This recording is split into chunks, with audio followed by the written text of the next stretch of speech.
오늘은 대림절 설교 그 두 번째 시간 착하고 충성된 종들이란 제목으로 말씀의 은혜를 함께 나누고자 합니다. 우리가 잘 알다시피 아기 예수님의 탄생은 구약의 예언의 성취죠. 이미 만세 전부터 하나님께서는 아기 예수님의 탄생을 예고하셨어요. 그리고 많은 선지자들을 통해서 이미 말씀을 주셨어요. 그 성취가 아기 예수님의 탄생입니다. 그리고 또한 예수님께서도 그것에 대해서 밝히 이야기도 하셨고, 그리고 예수님의 비유의 말씀 가운데서의 그 말씀들이 대부분이 하나님 나라에 대한 비유의 말씀들인데, 하나님 나라에 대한 말씀들이고, 근데 그 말씀들을 통해서도 이 이야기들을 다 많이 하셨어요. 그리고 또 예수님의 이런 예언의 성취, 예수님의 탄생을 고대하고 기다리던 이들도 있었고 예비하고 준비하는 이들도 있었음을 우리는 기억합니다. 그래서 오늘 그 사람들에 대한 이야기를 하고자 합니다. 마태복음 25장에 나오는 달란트 비유를 보면요, 두 부류의 사람들이 나옵니다. 한 부류는 착하고 충성된 종이고요, 그 나머지는 악하고 게으른 종입니다. 그 이야기는 너무나 유명해서 우리가 내용을 잠시만 살펴보자면, 주인이 자신의 소유를 타국에 가면서 종들에게 맡겼습니다. 너는 5달란트, 너는 2달란트, 너는 1달란트. 각각 그 재능과 은사대로 맡겼다라고 볼 수 있습니다.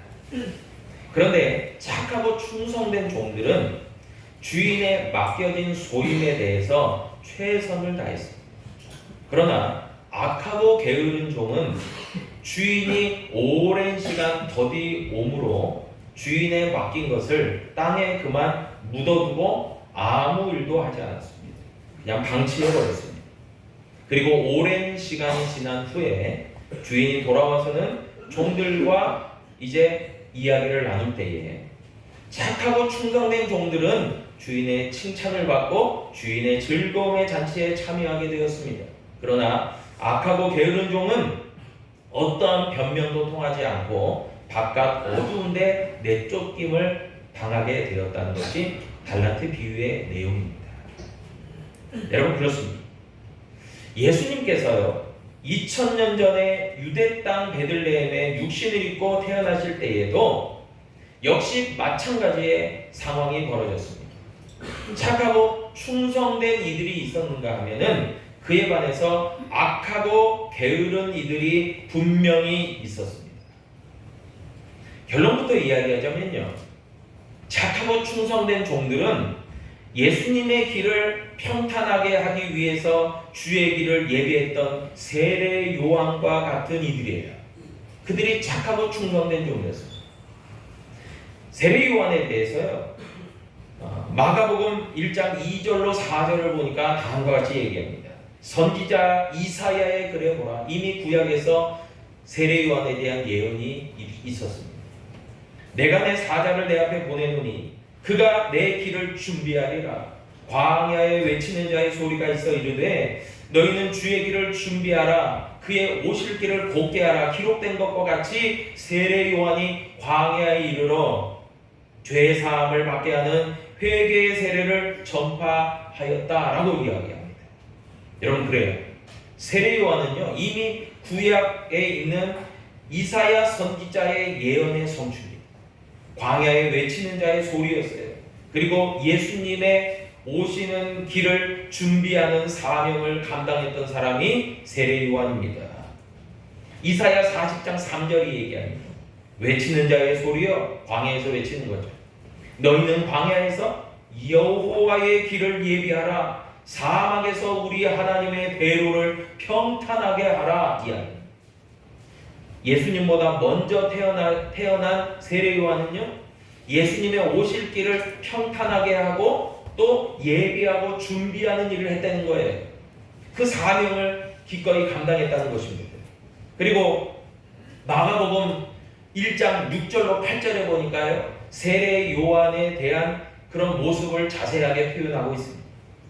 이 세례 요한은 낙타털 옷을 입고 허리에 가죽띠를 띠었고 메뚜기와 석청을 먹더라, 그렇게 이야기하면서 이가 말하였다고 해요.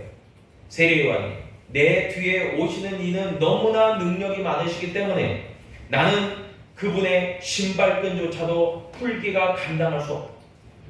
나는 너희에게 물로 세례를 베풀지만 장차 내 뒤에 오시는 능력의 주께서는 너희에게 성령으로 세례를 베풀 것이다. 그렇게 이야기하는 겁니다. 여러분, 예수님보다 먼저 태어난, 그리고 먼저 사역을 시작하였던 세례 요한, 그가 물로 세례를 베푸는 사명을 감당하고요, 그 후에 예수님께서 성령으로 세례를 주시는 위대한 사역을 감당하시는 겁니다.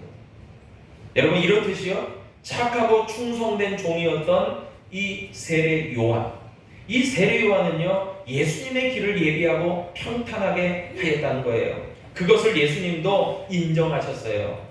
마태복음 11장 11절에 보니까요, 예수님께서 세례 요한을 칭찬하고 세례 요한을 인정하시면서 뭐라고 이야기하시냐면, 내가 진실로 너희에게 말하노니 여자가 낳은 자 중에 세례 요한보다 큰 이가 일어남이 없도다. 큰 자가 없다, 그 말이에요.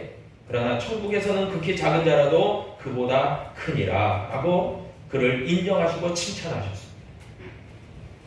여러분, 비록 광야에서 거친 음식을 먹었고 거친 옷을 입고 힘든 그런 삶을 살았던 세례 요한, 그리고 잘 아시다시피 성경은 기록하고 있죠. 세례 요한은 모함을 받아서 그가 비참한 최후를 맞이했다라고 말해요.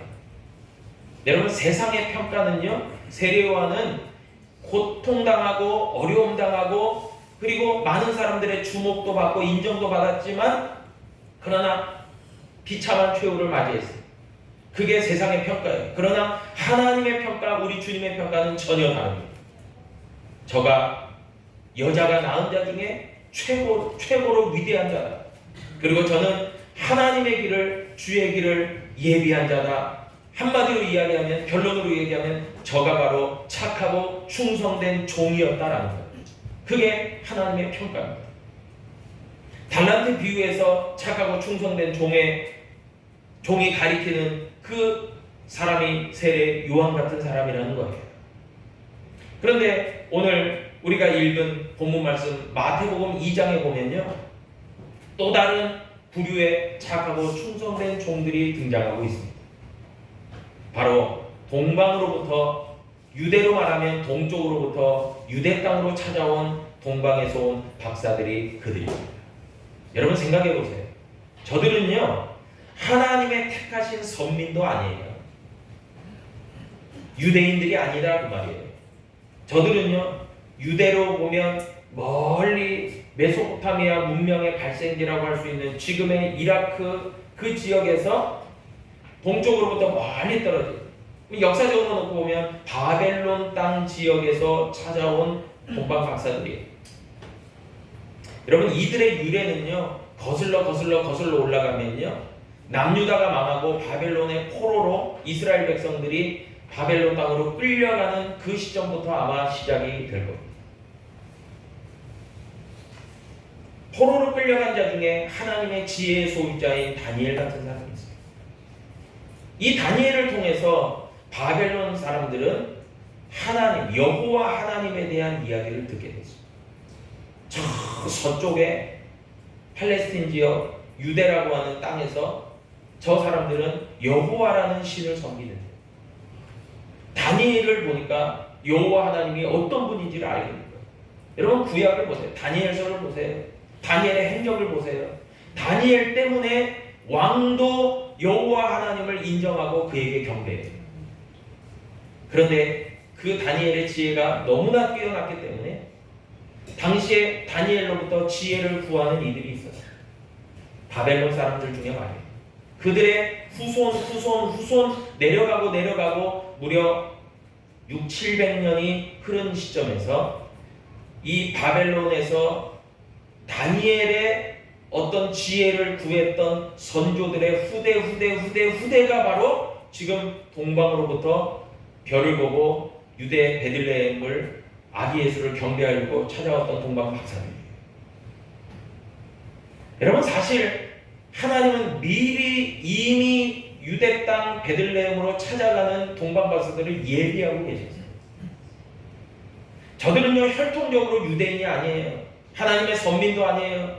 유대인들이 멸시하는, 종교적으로 멸시하는, 무시하는 이방인들이에요. 또한 저들의 종교는요, 유대교라고도 할 수도 없어요. 이방 종교예요. 그리고 학자들의 견해를 놓고 보면은 저들은 분명하게, 저 동방 박사들은 바벨론, 즉 바벨론 땅에서 왔지만 페르시아의 종교를 믿고 곧 별을 연구하는 점성술에 능한 사람, 점성술 박사들이에요.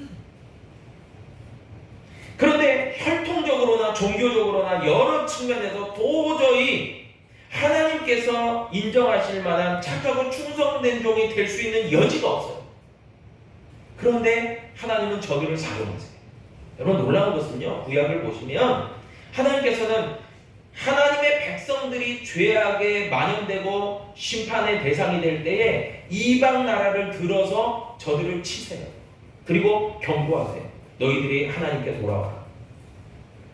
여러분, 하나님은요, 이방인들을 들어서도, 우상 숭배를 하는 지역에 있는 그 지혜자들을 들어서도 하나님은 아기 예수님을 경배하게 하시는 줄로 믿으시길 바랍니다. 그게 하나님의 역사예요. 놀랍지 않습니까? 여러분, 그런데 그렇게 전혀 관계가 없을 것 같던 동방으로부터 온 박사들은 착하고 충성된 종의 역할을 합니다. 아기 예수님을 경배하려고 왔기 때문에.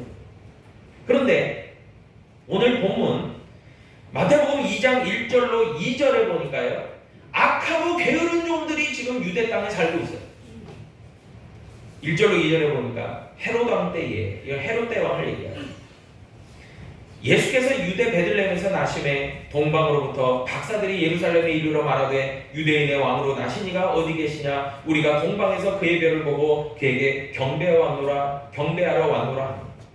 여러분, 동방으로부터 지금 메시아 그리스도 하나님의 아들이 태어나시는 그 유대인의 왕의 별을 보고 지금 먼 유대 땅까지 찾아온, 그리고 예루살렘으로 찾아와서 당시에 그 지역의 통치자인 헤롯 왕에게 그가 어디 계시냐라고 질문하는 그들. 그런데 당시의 통치자, 모든 권세를 갖고 있는 헤롯 왕은 전혀 관심이 없어요. 메시아에 대한, 그리스도에 대한, 그분이 오시는 것에 대해서 아무 관심이 없어요. 오로지 자기의 부와 권력. 이들이요, 동방박사들이 먼 길을 마다하고 찾아옵니다. 그런데 그냥 찾아온 게 아니에요. 아기 예수님께 경배하며 드릴 예물, 즉 황금과 유향과 몰약을 가지고 와요. 여러분, 경배라는 말을 제가 사전적 의미를 알아보려고 찾아봤더니 이렇게 나오더라고요. 경배라는 말은 경의와 공경의 마음을 가지고 그 대상에게 절하며 그 대상을 숭배하는 것을 얘기해요. 여러분, 그러니까 동방 박사들은요, 그냥 별을 보고 별을 연구하다가 저 별은 유대인의 왕 메시아를 가리키는 별인데 라면서 그분을 경배해야 되겠다고 왔지만, 그들의 어떤 마음은 이방인의 어떤 종교와 관습과 문화와 풍습과 그런 모든 것을 다 뛰어넘는 하나님의 아들 되시는 예수님을 향한 경의와 공경과 숭배의 마음을 가지고 황금과 유향과 몰약을 경배로 드렸다는 거예요. 여러분, 대단하지 않습니까? 저들은 구약도 몰라요. 구약 성경도 없어요. 유대인들처럼 율법도 몰라요. 그런데도 하나님이 이렇게 사용하세요. 여러분, 사실 그에 반해서 유대인들은 당시에, 예수님 당시에도 유대 땅에 살고 있었던 유대인들에게는요, 실로 엄청난 특권이 있어요. 하나님이 부여하신 거죠. 사도 바울이 그것을 로마서 3장 1절로 2절에서 잘 이야기해 주고 있어요. 그런즉 유대인의 나음이 무엇이며 할례의 유익이 무엇이냐, 범사에 많으니 우선은 그들이 하나님의 말씀을 맡았습니다. 자, 보세요. 하나님의 말씀을 받았대요. 여러분, 생각해 보면 지난날 하나님께서 유대인의 조상인 모세를 통해서 하나님은 모세에게 십계명과 율법을 주셨어요.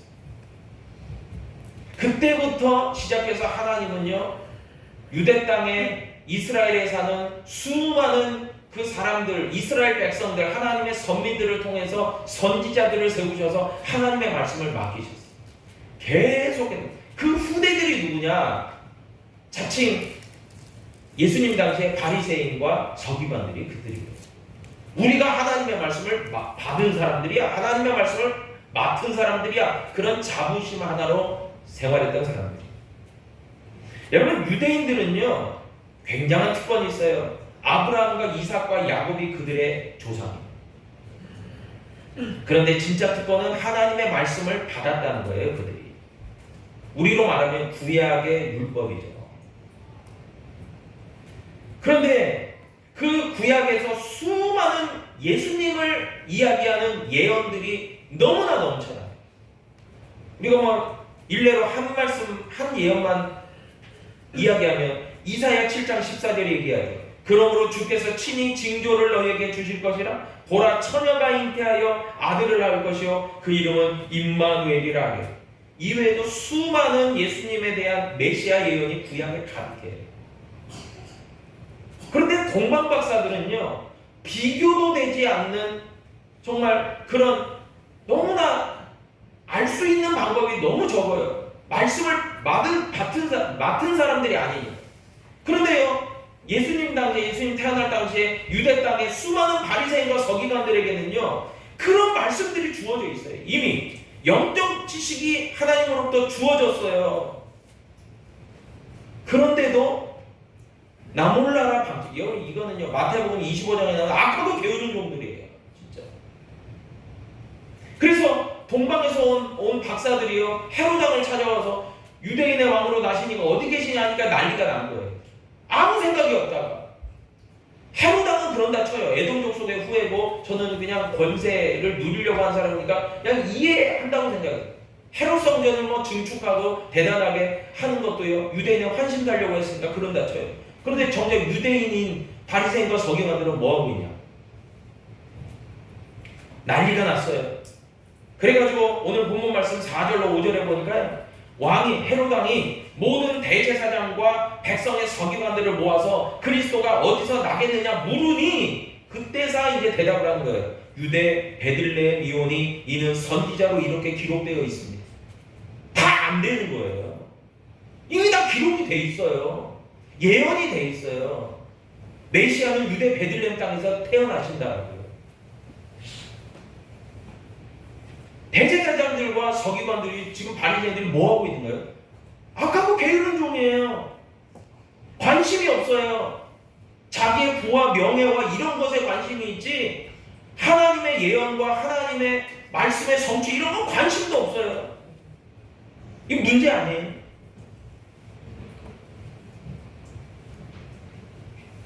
헤롯 왕과 온 예루살렘이 3절에 보니까 소동했대요. 난리가 난 거예요.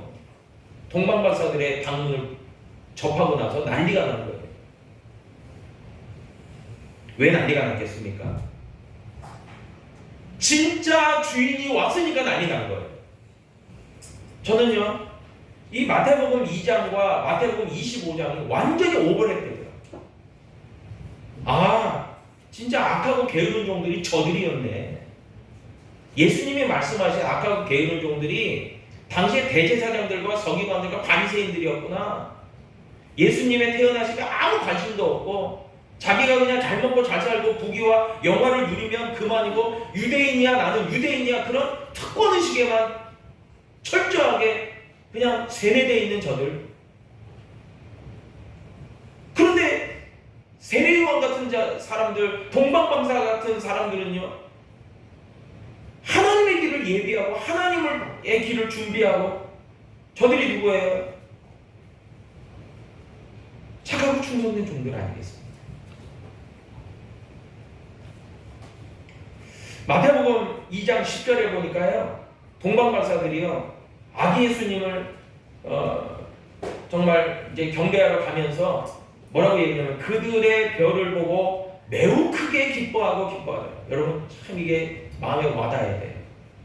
우리가요 대림절을 보내면서 성탄을 맞이하면서 우리의 마음 가운데서 예수님이 우리에게 오신 것이 기쁘고 기뻐야 돼요. 할렐루야.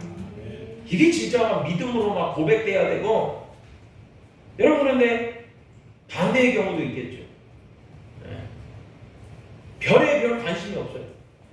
아기 예수님이 태어나신 거 별 관심이 없어요. 무관심. 제가 오전 9시에 주일학교, 8시 50분에 주일학교 가서 이제 말씀 전하고 하면서 아이들한테 말씀 전에 물어봤어요. 성탄이지? 그랬더니 와 크리스마스. 받고 싶은 선물이 뭐냐 그랬더니 뭐 돈 받고 싶어요. 이러더라고요. 자전거요. 그래서 목사님한테 얘기하지 말고 부모님에게 얘기해요. 뭐 나는 사줄 수도 있지만 부모님에게 먼저 이렇게 제안을 해라. 여러분 정말 우리가 어떤 선물을 받는다는 것도 중요하겠죠. 사실 얼마나 기쁨으로 선물도, 그래서 성탄 전야 때도 선물도 주고받고 하는 거 좋습니다. 근데 지금 정말 뭐가 중요하겠습니까? 내가 아기 예수님 탄생이 나에게 개인적으로 신앙적으로 의미가 있어야 되고요. 너무 기쁜 거고, 구원의 주님이 나를 위해서 2000년 전에 이 땅에 오셨다는 게 너무 감사하고 감격해야 되고요. 그리고 그분을 향한 경배의 마음, 황금과 유향과 모략이 있어야 돼요. 아멘. 그게 필요하죠. 여러분 그런데 안타깝게도 2024년 12월 지금도요 예수님의 탄생, 예수님의 성탄에 별 관심이 없는 사람들 부지기수. 관심이 없어요. 그리고 장차 오실 재림의 주님에게도 별 관심이 없어요. 그냥 자기 생각대로 살아요. 여러분 그래서 사실 우리가 주변에서 보면은 성탄이다 그러면 그냥 연말연시예요. 할러데이예요. 그냥 놀고 먹고 그냥 부어라 마셔라 하면 돼요. 우리는 누가 돼야 돼요? 구약의 예언자들 같이, 동방박사들 같이, 세례요한 같이 주의 길을 예비하고 준비하고 고대하고 감격적으로 맞이하고 이런 사람들이 돼야 되지 않겠어요? 그게 진짜 중요한 거죠. 이게 우리의 믿음의 신앙의 고백과 결단이 돼야 되죠. 여러분 예수님의 성탄을 매년 돌아온다고 그거 그냥 기념일이야. 물론 기념일이긴 맞습니다. 그러나 우리의 신앙을 다시 한번 점검하고 아기 예수님이, 우리 예수님이 나에게 무슨 의미가 있지? 내 개인적으로 그분이 나에게 무슨 의미가 있지? 여러분 그것을 분명히 인식하고 다시 한번 확신하고 결단하는 신앙의 고백으로 우리 주님께 경배하는 마음으로 맞이하는 성탄절. 여러분 그 성탄절이야말로 우리 하나님이 제일 기뻐하십니다. 그리고 우리에게는 하나님이 그래 너희들 그렇게 나를 기다렸지, 착하고 충성되었지, 믿음으로 성실하게 살았지, 내가 작은 일에 충성하였으니까 장차 큰 것도 맡길 거고 주인의 즐거움에 참여하라. 하나님 나라의 천국잔치에 참여해라. 여러분 우리에게 하나님은 그렇게 축복하실 줄로 믿습니다. 여러분 그런 성탄을 맞아 저와 여러분 모두가 될 수 있기를 다시 한번 주님의 이름으로 축복합니다. 기도하겠습니다. 아버지 하나님